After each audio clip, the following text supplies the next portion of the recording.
The spotlight was on former Wildcats playing on the biggest and brightest stage. The story of another former Arizona great came to light over the weekend. Kevin Boughton joins us now with this story, all new tonight at 6. Guy and Stella, unfortunately, this story is a sad one. Thousands of people read this article over the weekend from the New Orleans Times-Picayune, NOLA.com.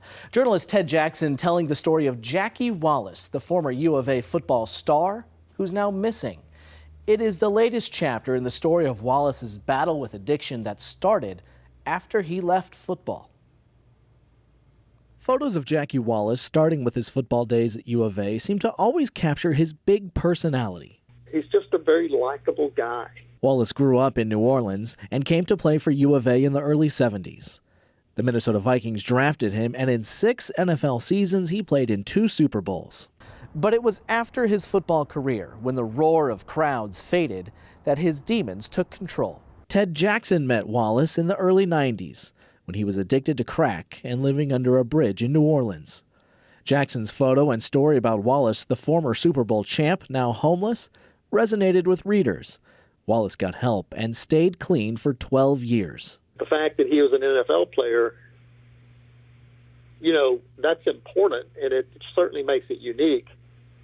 But at the end of the day, he's still an addict, But Wallace fell back into his old ways, and Jackson writes about Wallace's repeated attempts to stay clean.